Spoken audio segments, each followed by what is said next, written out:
കേരളത്തിൽ ആരൊക്കെ ഇങ്ങനെ വാഹനങ്ങൾ വാങ്ങിയിട്ടുണ്ട് എന്നുള്ളതാണ് ഇപ്പോൾ പരിശോധിച്ചുകൊണ്ടിരിക്കുന്നത്. ഏതായാലും ഈ പരിശോധനകൾ തുടരുകയാണ്. ഇപ്പോൾ പരിശോധന ആരംഭിച്ചിട്ട് 1.5 മണിക്കൂറിലധികം പിന്നിടുകയും ചെയ്തിട്ടുണ്ട്. ഈ കൂടുതൽ വിശദാംശങ്ങൾ കേന്ദ്ര ഏജൻസികൾ പുറത്തുവിടാൻ തയ്യാറായിട്ടില്ല. പരിശോധനയ്ക്ക് ശേഷം അതൊരു വാർത്താക്കുറിപ്പായിട്ടായിരിക്കും സാധാരണ കസ്റ്റംസ് ആ വിവരങ്ങൾ പുറത്തുവിടുന്നത്. ഏതായാലും നികുതി വെട്ടിപ്പിലൂടെ കൊണ്ടുവന്ന വാഹനങ്ങൾ കേരളത്തിൽ എത്തിയെന്നുള്ളതും ഇടനിലക്കാർ വഴി 2 സിനിമാ താരങ്ങളുടെ കൈവശം എത്തിയെന്നുള്ളതുമാണ് സ്ഥിരീകരിക്കുന്നത്. മൂന്നാമതൊരു വാഹനം കൂടി കൊച്ചിയിലുണ്ട് എന്നുള്ളതും കസ്റ്റംസ് കണ്ടെത്തിയിട്ടുണ്ട്. ഏതായാലും അവിടെ ഇതുവരെ പരിശോധനകൾ ആരംഭിക്കുകയും ചെയ്തിട്ടില്ല. ഇതിലിപ്പോൾ ഈ നടന്മാർ പരിശോധന നടക്കുന്ന സമയത്ത് അവരുടെ വസതികളിൽ ഇല്ല അല്ലേ?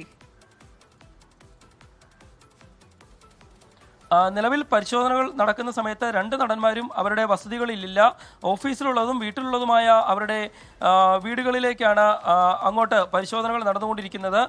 മറ്റ് സ്ഥലങ്ങളിലും പരിശോധനകൾ നടക്കുന്നു. മൂന്നാമതും ഒരു സിനിമാ താരത്തിൻ്റെ വീട്ടിൽ തന്നെ പരിശോധനകൾ നടക്കുന്നു എന്നുള്ള വിവരമാണ് ഇപ്പോൾ ലഭിക്കുന്നത്. നിലവിൽ അതിൻ്റെ വാഹനങ്ങളുടെ രജിസ്ട്രേഷൻ, വാഹനങ്ങൾ കൊണ്ടുവന്ന വഴികൾ, ചെക്ക് പോസ്റ്റുകൾ, അവിടെ നിന്ന് കടത്തിയ രേഖകൾ, അത് റീ രജിസ്ട്രേഷൻ വാഹനങ്ങളായതിനാൽ അതിൻ്റെ വിവരങ്ങളെല്ലാം ശേഖരിച്ചുകൊണ്ടുള്ള പരിശോധനകളാണ് ഇപ്പോൾ നടന്നുകൊണ്ടിരിക്കുന്നത്. ഏതായാലും ഈ കേസുമായി ബന്ധപ്പെട്ട് വിശദമായ പരിശോധനയാണ് നടക്കുന്നത്. ഭൂട്ടാനിൽ നിന്നുള്ള വാഹനക്കടത്തുമായി ബന്ധപ്പെട്ടാണ് ഇപ്പോൾ പ്രധാനപ്പെട്ട ഒരു പരിശോധന കസ്റ്റംസ് നടത്തിക്കൊണ്ടിരിക്കുന്നത്. പൃഥ്വിരാജിന്റെയും ദുൽഖർ സൽമാന്റെയും വസതികളിൽ പരിശോധന നടത്തുകയാണ്. എറണാകുളത്തെ തേവരയിലെ ഫ്ളാറ്റിലും ഒപ്പം പനമ്പള്ളി നഗറിലെ വീട്ടിലും 2 പേരുടെയും വസതികളിലുള്ള പരിശോധന കസ്റ്റംസ് നടത്തുകയാണ്.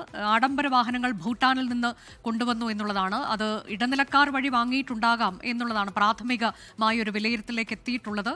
ആരാണ് ഇതിന് സഹായം ചെയ്തു നൽകിയത് എന്നതിലേക്കൊക്കെയുള്ള സൂചനകൾ ഇതിനോടകം തന്നെ DRI നൽകിയിട്ടുണ്ട്. അതിന്റെ കൂടി അടിസ്ഥാനത്തിലാണ് ഇപ്പോൾ കസ്റ്റംസിന്റെ പരിശോധന നടക്കുന്നത്. 30 ഇടങ്ങളിൽ കേരളത്തിൽ പരിശോധന നടക്കുന്നുണ്ട്. മറ്റ് ആളുകളിലേക്കും ഇത്തരം വാഹനങ്ങൾ പോയിട്ടുണ്ടോ എന്നതിലും അന്വേഷണം നടക്കും എന്നാണ്. ലാൻഡ് റോവറും നിസാൻ വാഹനവുമാണ് ഇപ്പോൾ ഈ തരത്തിലേക്ക് പരിശോധനയ്ക്ക് വിധേയമായിട്ടുള്ളത്. നിലവിൽ പരിശോധന നടക്കുന്ന സമയത്ത് ഈ നടന്മാർ അവരുടെ വസതികളിൽ ഇല്ല. കൂടുതൽ പരിശോധനകൾ നടന്നുകൊണ്ടിരിക്കുകയാണ്. ഇതിന്റെ രേഖകളൊക്കെ വിശദമായി തന്നെ പരിശോധിക്കേണ്ടതുണ്ട്.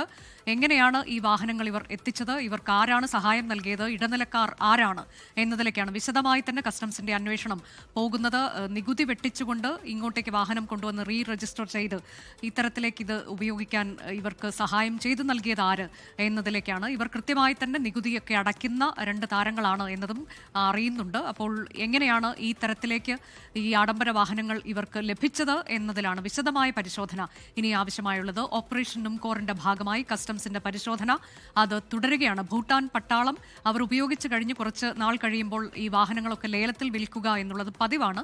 അങ്ങനെ ലേലത്തിൽ വിറ്റ വാഹനങ്ങളാണ് ഹിമാചൽ പ്രദേശിൽ രജിസ്റ്റർ ചെയ്യുകയും പിന്നീട് കേരളത്തിലേക്ക് കടത്തുകയും ചെയ്തു. അങ്ങനെ DRIയുടെ കണ്ടെത്തലുണ്ടായിട്ടുണ്ട്. അതിന്റെ അടിസ്ഥാനത്തിൽ കൃത്യമായ വിവരങ്ങൾ ലഭിച്ചതിന്റെ അടിസ്ഥാനത്തിൽ കൂടിയാണ് കസ്റ്റംസ് ഇന്ന് ഈ താരങ്ങളുടെ വസതിയിൽ ഉൾപ്പെടെ പരിശോധന നടത്തുന്നത്. നികുതി അടയ്ക്കാതെ കൊണ്ടുവന്നതുമായി ബന്ധപ്പെട്ടുള്ള പരിശോധന ഗുരുതരമായ ഒരു പ്രശ്നമാണ്. പക്ഷേ എങ്ങനെയാണ് ഈ താരങ്ങൾക്ക് ഇത് സാധ്യമായത് എന്നതിലേക്കാണ് ഇനി പരിശോധന കടക്കേണ്ടത്. ശ്യാംകുമാർ തുടരുന്നുണ്ട്. ശ്യാം, ഇതിലിപ്പോൾ ഏത് തരത്തിലാണ് ഇതിന്റെ പരിശോധന? അത് വിശദമായി തന്നെ പോകേണ്ടതുണ്ട്. നേരത്തെ ശ്യാം സൂചിപ്പിച്ചതുപോലെ കൂടുതൽ ആളുകൾ ഇത്തരം വാഹനങ്ങൾ കൈക്കലാക്കിയിട്ടുണ്ടോ എന്നത് അറിയണം.